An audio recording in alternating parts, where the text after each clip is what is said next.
Hey guys, and welcome back to Joe Yo, the podcast that tells us stories about what life is like or has been like in Johnston County, North Carolina. The last few episodes have been about the past, and this one will be no different. There are some coming soon about the present, but today I want to sort of piggyback on the previous episode about Governor Gabriel Johnston. So, I know the Gabriel Johnston as governor of North Carolina, who Johnston County is named after, certainly, but he never even set foot in this county. Still, it's worth knowing. This is going to piggyback on that a little bit, but it's going to touch on something really big, like a major event in Johnston County and North Carolina history as a whole. Oh, heck, it's going to also impact the United States history as well.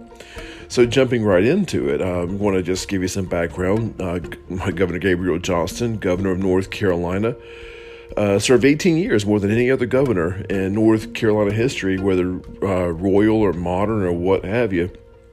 Well, this was during the colonial era, and so therefore the British Crown's in charge of all the colonies. And 4 governors after Johnston, and about 13 years later, we had a new governor. They had a couple acting governors in the middle, and a governor named Arthur Dobbs, he was kind of weird.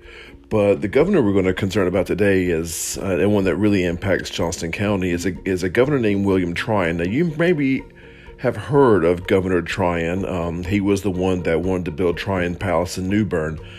You may have even been there. You probably also know that Tryon Palace, when it was being built, there were a lot of people that were not really that happy about this palace, since there were now many North Carolinians living as far west as Salisbury, and which shouldn't really matter that much.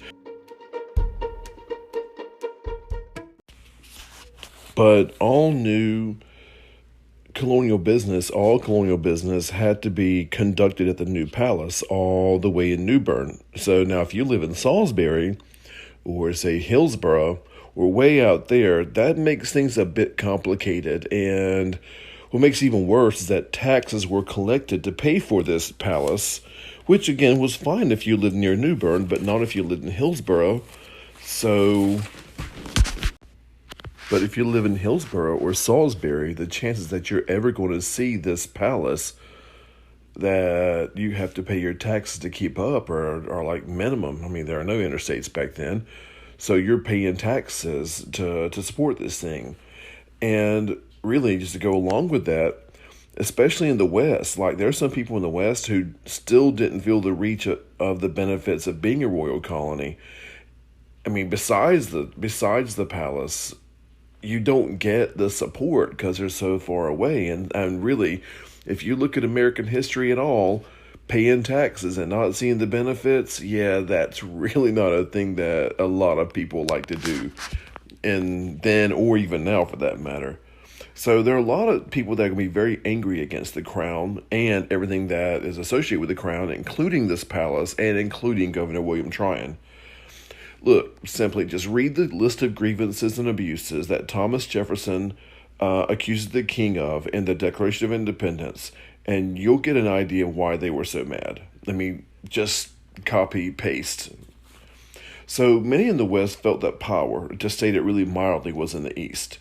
They had a lot of reason to think so besides that. For example, when the population increased in the West enough to warrant a new county, and therefore a county seat where colonial business could take place, every time a new county would pop up in North Carolina, that means that new county gets new representatives in the General Assembly. New representatives means more power in the General Assembly, and to counteract that, nearly almost every time a new county popped up in the West, a county in the East split its county into more than one county, so basically it would split itself in half, thereby making a new county, an artificial county that is, so they could have more representation to counter the West. So every time the West got enough people to make a county and therefore get more influence, the East said, no, that's not going to happen, and would divide their counties up into small pieces.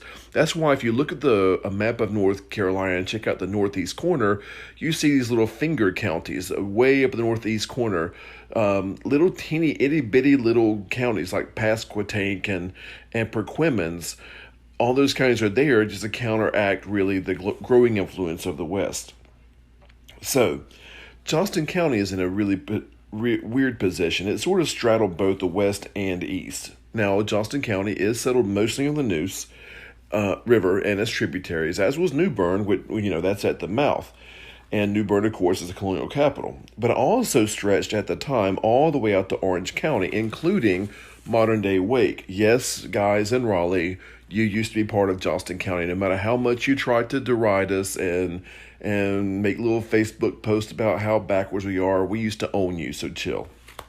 Anyway, sidebar.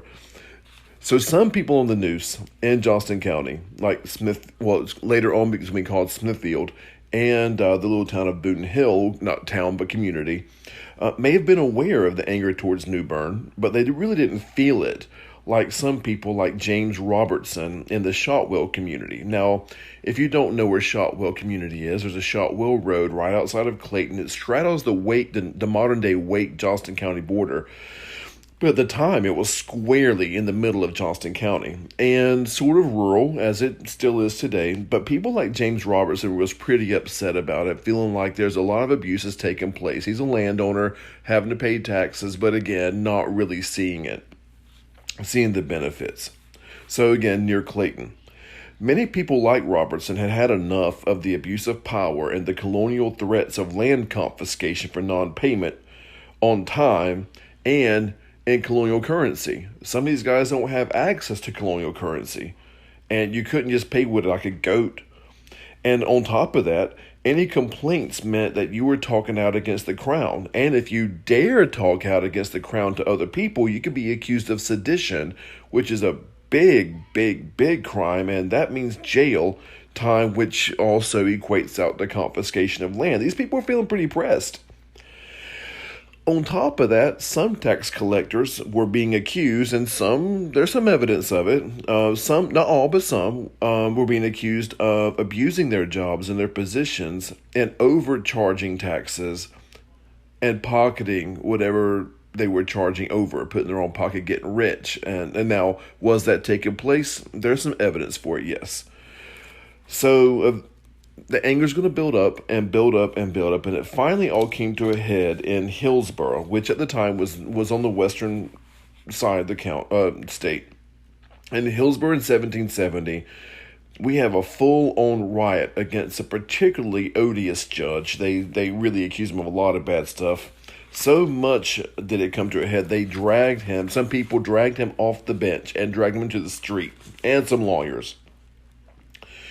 Now, Robertson was not one of those men that dragged the judge off the bench, but he and many like him had, like I said, had enough, and they formed a group known, or to be known in history later on as the Regulators. And now, not like if you ever watch, there's a movie from the 90s called Young Guns, and the character played by Emilio Estevez says Regulators. Yeah, we're not like Wild West Regulators, but the Crown would like to paint them as such, Wild West, mercenaries, outlaws, but that's not really what they were. They felt like they needed to regulate power between East and West. Again, they sort of have a point, but you can't just do whatever you want to when you want to. So some people in Hillsborough got really upset and got really scared, and upon hearing the demands for protection from some Hillsborough residents, Governor William Tryon finally decided to raise a militia force of roughly 1,500 North Carolina men, assembled them into a militia, and marched them all towards Hillsborough to put down this rebellion. Now, marching out of New Bern means that you're going to try to follow the quickest route to the west. That's going to be the Neuse River. So they marched along the Neuse River all the way from New Bern and got to where Governor Tryon felt like was the edge of where he could get to safely and assemble his people safely before actually going into combat. And the place he decided was sort of the drawing line between Regulator sympathy and colonial sympathy was Johnston County, North Carolina. In particular, on the west bank of the Neuse River at a place called Smith's Ferry, which is going to be the predecessor of Smithfield, North Carolina. They had a final staging ground right there beside the river at a place called Springfield Plantation, which is now right there in Smithfield. Before their official battle was coming, before the official battle ever came. Now, Tryon decided that Johnston County, again, in particular Smith's Ferry, was roughly about as far as he could get in friendly territory, and that the Neuse River was essentially his version of the Rubicon. The staging area at Springfield Plantation took place on the 3rd of May, where roll was taken, who was in the militia, who was not, and so the North Carolina militia could have their final assembly before they marched in unison. A battle was taking place between East and West, like a legitimate gunfight battle.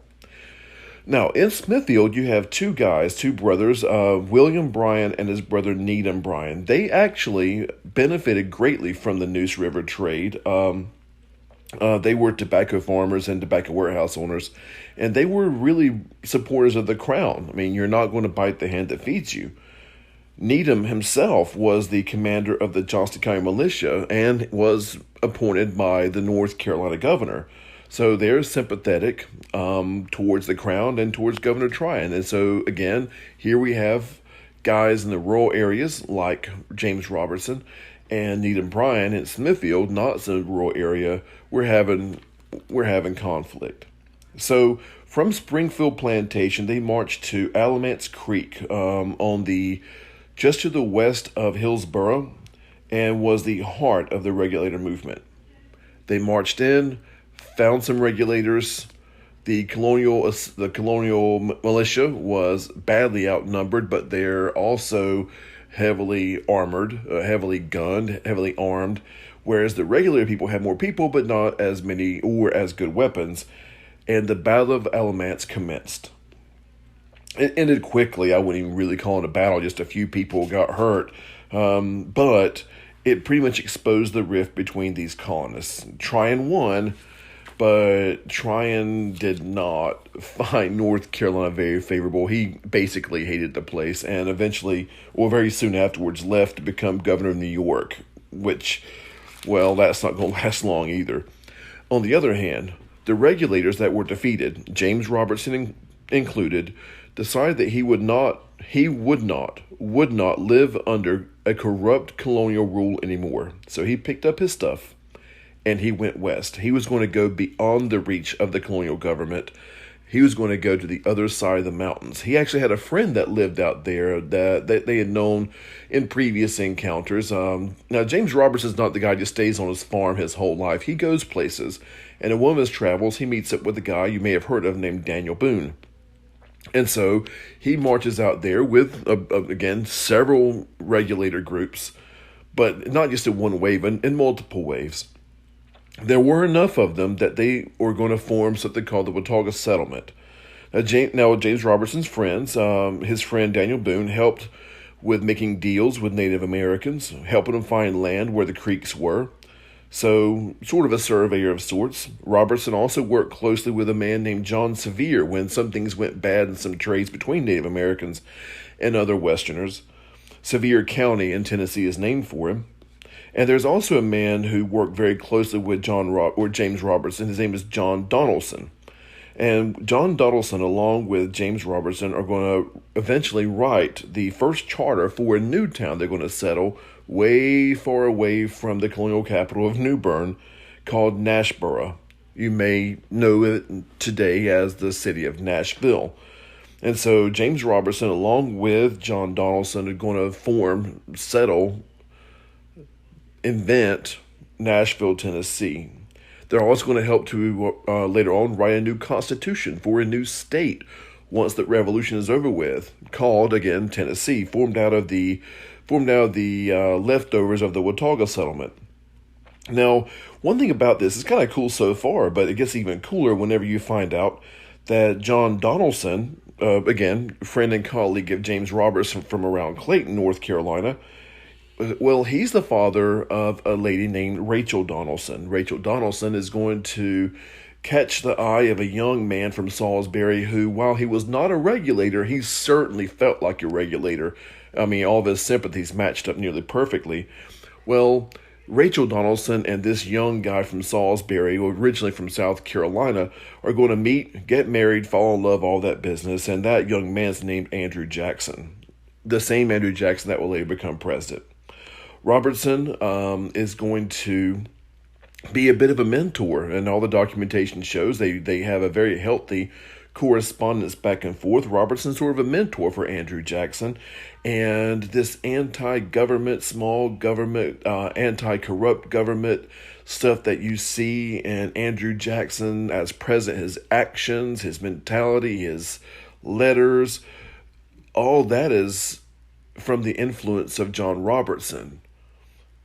In fact, Andrew Jackson mentioned several times in his letters about how much he revered James Robertson from Clayton, North Carolina.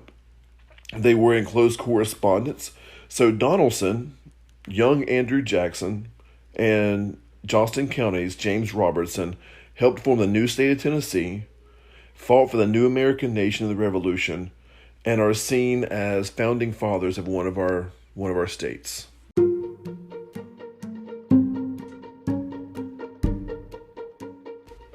There you have it.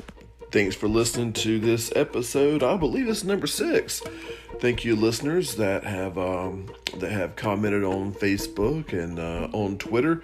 It's been deeply appreciated. We're having a great time with this. Hope you are as well. And if you have any comments or questions, or if you want to add something to the conversation, please feel free. I would love to even have your voice on this thing. And just your knowledge is just as important as mine. So if you got something to say, please by all means say it. And until next time, I appreciate it, and be good.